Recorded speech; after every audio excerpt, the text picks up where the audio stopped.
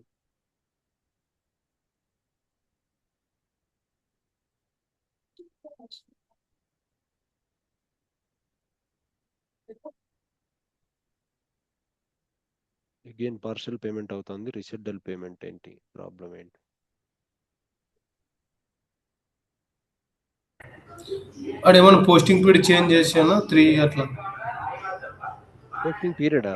Posting పీరియడ్కి ఏం సంబంధం లేదు. No no related. రెసిడ్యూల్ అవ్వాలి, సంథింగ్ ఈజ్ రాంగ్ చేస్తుంది. ఎప్పుడో చాలా రోజులు చేశాను, గుర్తులేదు. ఇవన్నీ కింద ఏమైనా ఆప్షన్ ఉందేమో చూడండి, డీసెలెక్ట్ చేసాక ఒకేసారి. ఆ కింద ఉంది నా థర్డ్ తీసుకోవాలి. కింద third deselect all. Deselect all. Deselect all కొట్టి మన తర్వాత మనకి ఏది కావాలో అది సెలెక్ట్ చేసుకోవచ్చు.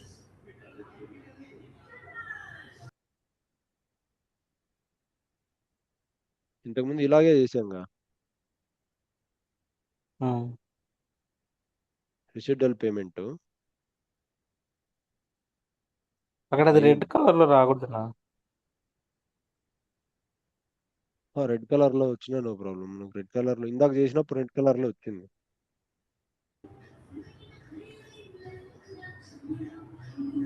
కానీ ఒకసారి పోస్టింగ్ పీరియడ్ మనము జనవరి టు డిసెంబర్ పిక్ చేస్తుంది కదా ఇది. మన జాన్ టు గ్రూప్ డిసెంబరే. ఇప్పుడు ఇప్పుడు జూన్ లోనే ఉన్నాం కదా. అంటే మనది కంపెనీ కోడ్ వచ్చి ఏప్రిల్ టు మార్చ్. అది వేరే లెడ్జర్ మనకు 0L లెడ్జర్ ఏంటో అదే ఇక్కడ మెయిన్ ఇంపార్టెంట్. 0L కి జాన్ టు డిసెంబర్ ఉంది. అదే అదే యూజ్ చేస్తున్నాం.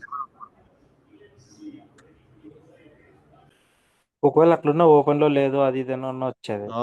అలా అది నో ప్రాబ్లం, అది ప్రాబ్లం కాదు. మెయిన్ గా పేమెంట్ చేస్తున్నావు అలాగే వస్తుంది ఎర్రర్. ఇన్కంప్లీట్ ఫర్ ద అదేనా వస్తుంది, ఆటోమేటిక్ కేడిఆర్. పోస్ట్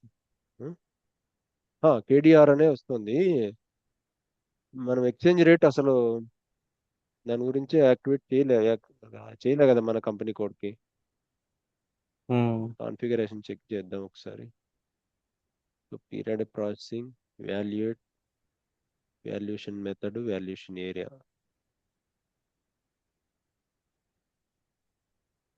సరే, ఒకదాని నుంచి కాపీ చేసుకుని మెథడ్ చేద్దాం.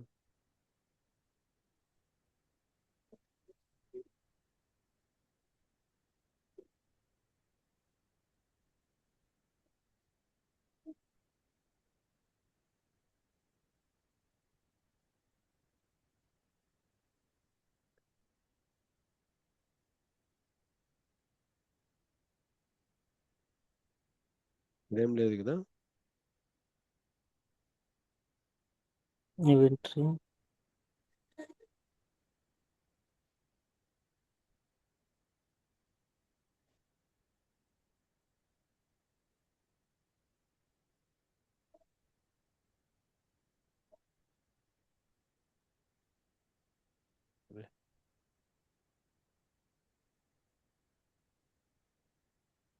ఇక్కడ ఏమి ఉండదులే.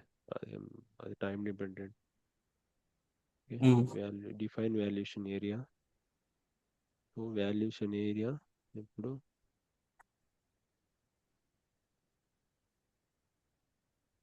మన valuation area HPIN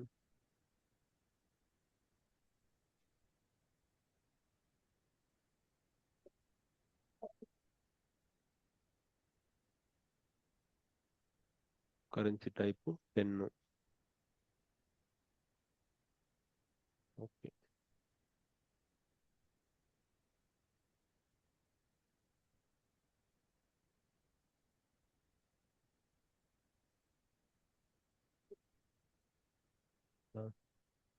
accounting principle వచ్చేసి HPRS. ఓకే, ఇక్కడ కూడా క్రియేట్ చేయాలా?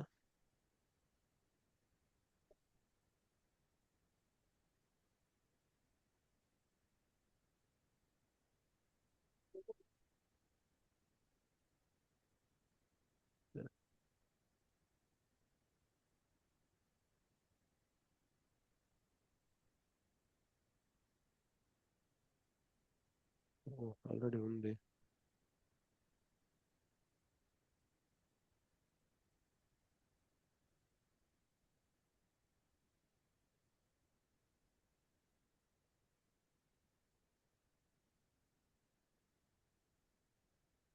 సో ఇక్కడ ఆల్రెడీ అసైన్ అయి ఉంది 0L.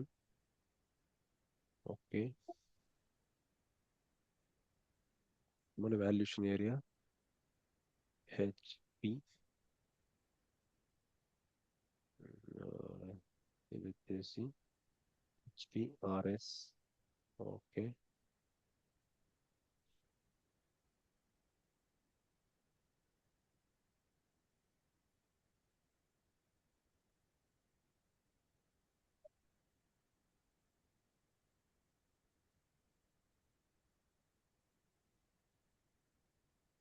కమిటిక్ ఫోరం, ఇక్కడ కేడిఎఫ్,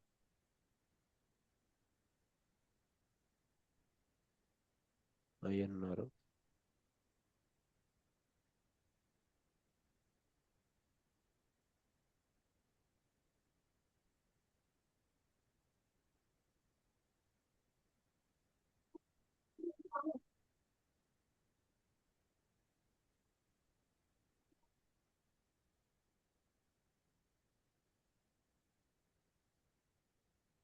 GL account,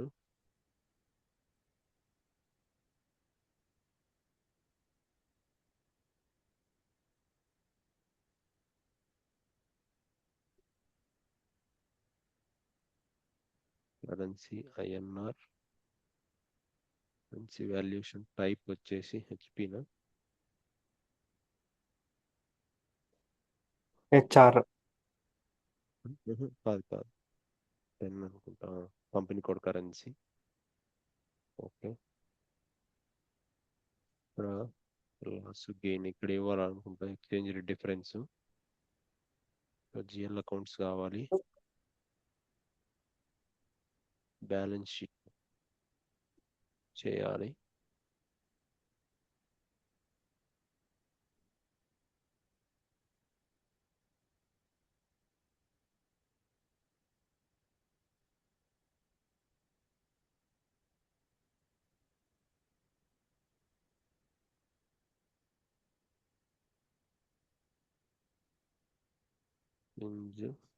exchange loss. Loss. Okay, okay,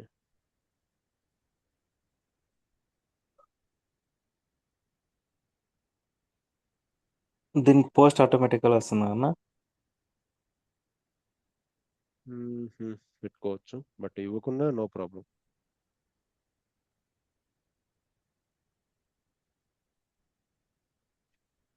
loss. Okay, ఇంకోటి వచ్చేసి గెయిన్ లో చేసుకుందాం. 1 తోటి ఉంది కదా, 1 తోటి ఆల్రెడీ. ఓకే,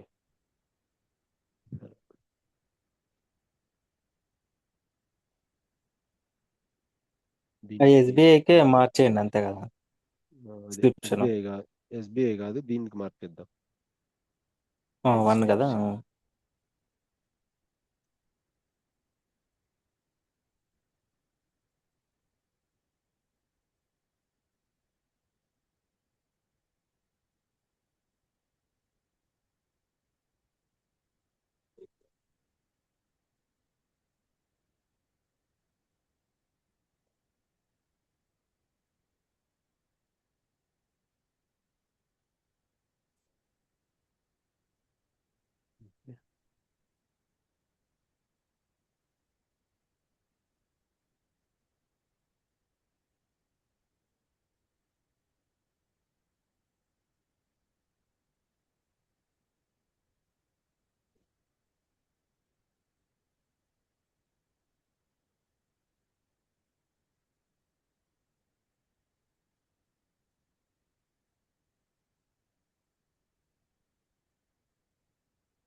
డీసెలెక్ట్ కాలేదు కదా. నెట్ అమౌంట్ మీద క్లిక్ చేసి డీసెలెక్ట్ మీద క్లిక్ చేయండి. మీరు రెసిడల్ మీద క్లిక్ చేసి చేస్తారు, అందుకే అది అట్లా వచ్చింది. అవునా, లేదే, అయినా సెలెక్ట్ కాలే. నెట్ అమౌంట్ మీద ఓకే,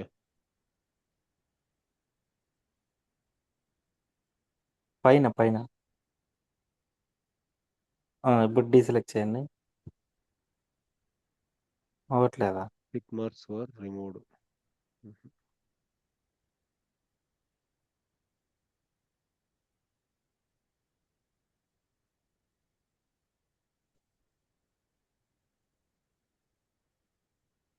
ఇప్పుడు అవుతుంది.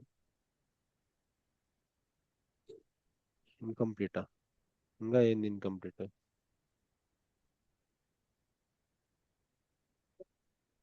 మెయింటైన్ చేసాం. డాక్యుమెంట్స్ ఎక్స్చేంజ్ రేట్ దీనికి మెయింటైన్ చేయాలా ఏంది?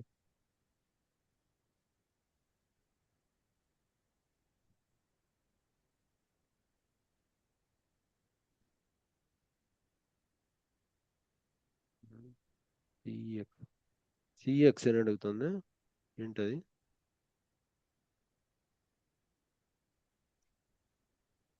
ఈఎక్స్ ఏమీ అడగలేదు.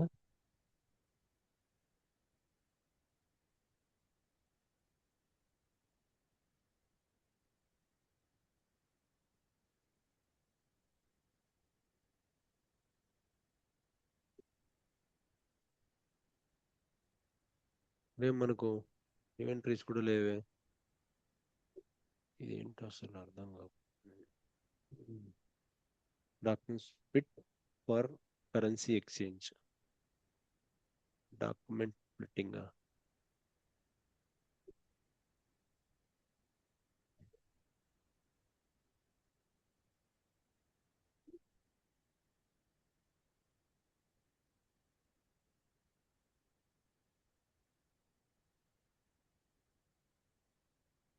ఇది ఏంటంటే సంథింగ్ డిఫరెంట్, న్యూ కాన్ఫిగరేషన్ లేదంటే సంథింగ్ మిక్స్ చూద్దాం.